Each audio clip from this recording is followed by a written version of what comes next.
À intervalles réguliers, des prophéties de fin du monde font surface et trouvent écho dans les médias. La dernière en liste annonce la fin du monde en décembre 2012. Une date prévue, dit-on, par les Mayas. Une période où culminerait aussi une série d'événements astronomiques, tous plus catastrophiques les uns que les autres. Qu'en est-il au juste? Une équipe de découverte a soumis certains de ces énoncés à l'épreuve des faits. Dans le film 2012, la fin du monde n'est pas belle à voir. C'est généralement souffrant et ça se termine mal. Assez pour vouloir être ailleurs le jour venu. Remarquez, ce n'est pas la première fois qu'on annonce la fin du monde. Pourquoi dites-vous ça? Parce que ce sera la fin du monde. Hein? Qu'est-ce que vous dites? Comment? Dans 20 minutes. Exactement. Ce sera la fin du monde. C'est une blague, professeur. Oh, il est fou, complètement fou. C'est épouvantable. Depuis, avec l'arrivée d'Internet, les rumeurs font du chemin, et vite. La fine del mondo è vicina. Au-delà de 100 millions de sites annoncent la fin du monde le 21 ou le 23 décembre 2012, c'est selon. C'est une apocalypse annoncée par le calendrier. Jour durant lequel un amalgame de phénomènes doit survenir.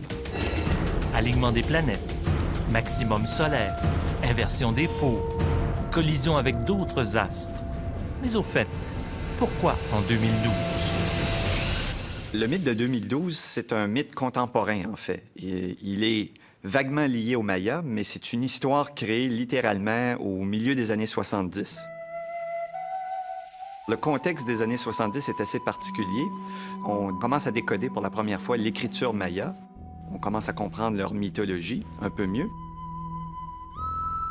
Les premiers romans ou les premiers documents qui font état de la fin d'un cycle dans le calendrier maya, d'un lien avec l'astronomie, datent de la fin des années 70. Il y en a quelques autres qui ont été écrits dans les années 80. Ce seraient donc les Mayas, une civilisation d'Amérique centrale réputée pour ses connaissances en astronomie, qui aurait tout prévu. Décembre 2012 serait la fin. Mais la fin de quoi au juste? Le Mexicain Claudio Obregón Clarin connaît bien les Mayas. Il étudie leur langue et décrypte les stèles mayas. À l'heure actuelle, on peut consulter 10 000 textes mayas. Et il n'y a qu'un seul qui fait référence justement à la date 23 décembre 2012. Il se trouve au site archéologique del Tortuguero, dans le golfe du Mexique, à l'état de Tabasco. Un seul texte sur 10 000 décryptés. Le voici. Ici, nous avons la seule pierre maya qui nous parle de la date 23 décembre 2012. Un texte qu'on a reproduit en dessin pour en faciliter la lecture. Et que dit-il au juste? Le texte nous dit « Utsuom Oshlahum Pik ». Traduction, ils annoncent l'arrivée d'une divinité, Bolomokté, qui va marquer la fin d'un cycle et le début d'un nouveau cycle. Bolom Okte Kuta. Chez les Mayas, le temps est comme ça. Il se renouvelle constamment. La fin du monde, pour eux, n'existe pas. Moi, j'ai posé cette question à mes amis mayas et ils rient.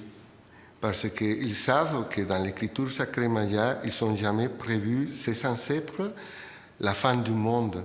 Ce qu'il y a, c'est la fin d'un cycle et ça va recommencer parce que selon les mayas, le temps est circulaire. Ça tourne. Donc même les Mayas ne croient pas à la fin du monde. Non, même pas les mayas croient à la fin du monde. Bon d'accord, la fin du monde en 2012 n'a peut-être rien à voir avec le calendrier maya. Par contre, les prévisions concernant les cataclysmes astronomiques ont-elles du vrai? Selon la théorie de la fin du monde, toutes les planètes vont s'aligner en décembre 2012. La Terre, soumise à des forces gravitationnelles extrêmes, sera ainsi étirée et déchirée. Or, comme leur révolution autour du Soleil est connue, on peut calculer la course des planètes autour du Soleil. Où seront-elles le 21 décembre 2012? En voici la position des planètes le 21 décembre 2012. Très clairement, si un alignement, il est mauvais. C'est le mieux qu'on puisse dire, là. Il n'y a pas véritablement d'alignement que l'on peut voir. C'est extrêmement rare. En fait, on estime que depuis toute l'histoire du système solaire, on parle d'à peu près 4,5, 4,6 milliards d'années, il n'y a probablement jamais eu un alignement parfait de tous les objets dans le système solaire. Qu'une ou deux planètes se retrouvent alignées l'une par rapport à l'autre et par rapport au Soleil, c'est assez fréquent, mais que 7, 8, 9 planètes ou plus s'alignent littéralement les unes derrière les autres, c'est à toute fin pratique tellement peu probable qu'on peut dire que c'est presque impossible. Et si c'était néanmoins possible, est-ce que leur effet gravitationnel affecterait notre planète, compte tenu de leur très grande distance de la Terre? On peut faire le calcul et ça montre que cette force gravitationnelle supplémentaire serait d'environ 1/100 millième de l'effet de la force gravitationnelle de la Lune sur la Terre. Donc totalement négligeable. Donc il n'y a aucun risque à ce que toutes les planètes soient alignées si jamais ça se produit. Bon, non pour l'alignement des planètes. Mais par contre, on dit que le Soleil va éclipser le centre de notre galaxie, le 21 décembre, très précisément. Est-ce que le Soleil va passer vraiment devant le centre de notre galaxie? Très clairement, on va le manquer. Hein? Voici le 20 décembre, voici le 21 décembre. On pousse un soupir de soulagement. Le Soleil n'éclipsera pas le centre de notre galaxie le 21 décembre 2012. En fait, le passage du Soleil près du centre de la Voie lactée n'est pas exceptionnel. Cela va se produire en décembre 2011, comme cela s'est produit en 2010, en 2009, en 2008. Tous les ans, le Soleil passe exactement par le même chemin. Jamais il n'éclipse le centre de notre galaxie. Oui, il croise le plan de la galaxie, mais il n'est jamais aligné. Donc, le cordon ombilical est sauf. Okay? Mais attention, on prédit aussi que l'activité solaire atteindra bientôt un pic. Des éruptions solaires qui pourraient nous exposer à des tempêtes magnétiques foudroyantes. Le dernier maximum solaire remonte à 2001. Règle générale, cela survient tous les 11 ans. Théoriquement, le prochain devrait être en 2012. Voici le cycle numéro 23, le dernier complet, et voici la prédiction pour le numéro 24. Oui, le Soleil va atteindre un niveau d'activité maximale 2012-2013, mais on prévoit qu'il va être beaucoup moins intense que le dernier. Or, nous avons survécu à celui de 2001, on devrait survivre à celui-là. N'empêche, les catastrophes n'arrivent jamais seules. Les partisans de la fin du monde le savent. Ils annoncent l'inversion des pôles géographiques. Le Nord prend la place du Sud et vice-versa. C'est possible? La Terre est comme une toupie qui tourne sur elle-même. Plus un objet tourne vite sur son axe, plus il est difficile de le faire basculer. La Terre tourne à 1700 km à l'heure à la hauteur de l'équateur. Et elle n'a pas prévu de ralentir. Par contre, les pôles magnétiques, eux, peuvent-ils s'inverser? Le champ magnétique de notre planète, il est généré à l'intérieur de notre planète. La Terre, c'est une boule avec une croûte solide, la surface, et un intérieur chaud et visqueux à très haute température dans lequel il y a des charges électriques qui circulent. Parce que la Terre tourne sur elle-même, alors vous avez des courants électriques qui circulent à l'intérieur de la Terre. Ces courants électriques génèrent le champ magnétique terrestre, donc avec le nord et le sud magnétique. Avec le temps, avec la friction des fluides visqueux à l'intérieur de la Terre, le champ magnétique devient perturbé, il s'affaiblit graduellement et éventuellement, il peut basculer, faire un effet de flip-flop. Le nord va vers le sud va vers le nord. Des inversions, oui, il y en a eu dans le passé. Les voici. Est-ce que cela a affecté le déroulement de la vie sur notre planète? Certainement le système d'orientation de certains animaux, mais la vie elle-même. Ça n'a pas dû affecter le déroulement de la vie sur notre planète. On ne serait pas là pour en parler si c'était le cas.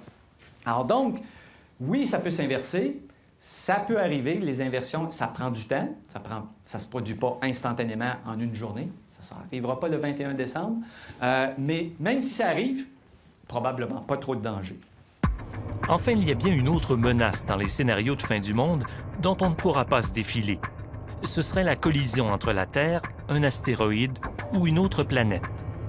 La planète Nibiru, par exemple. Vous me demanderez, qui est Nibiru? Alors, la planète Nibiru, c'est un objet fictif, littéralement inventé de toutes pièces, Selon les catastrophistes, ils nous disent qu'il y a un objet de très grande taille, une planète additionnelle dans le système solaire qui est sur une orbite extrêmement elliptique, allongée, et qui, une fois à tous les 3600 ans, revient au voisinage du Soleil. Or, Nibiru arriverait d'extrêmement loin, frôlerait la Terre et le Soleil, à la limite pourrait même entrer en collision avec la Terre en décembre 2012. Or, pour croiser l'orbite de la Terre en 2012, Nibiru devrait déjà être en vue. Théoriquement, il serait là, près de l'orbite de Jupiter. On devrait même commencer à l'apercevoir.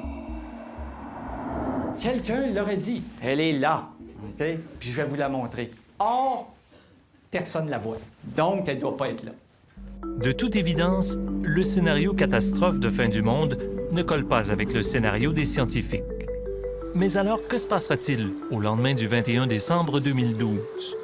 Je peux au moins faire une prédiction pour le 22 décembre 2012.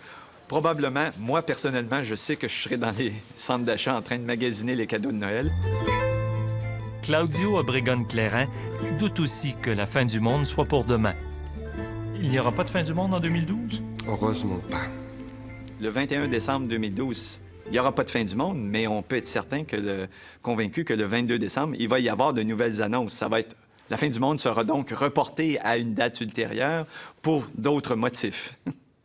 Alors, professeur Mandibule, et cette fin du monde? La fin du monde? La fin du monde? Ah, la fin du monde!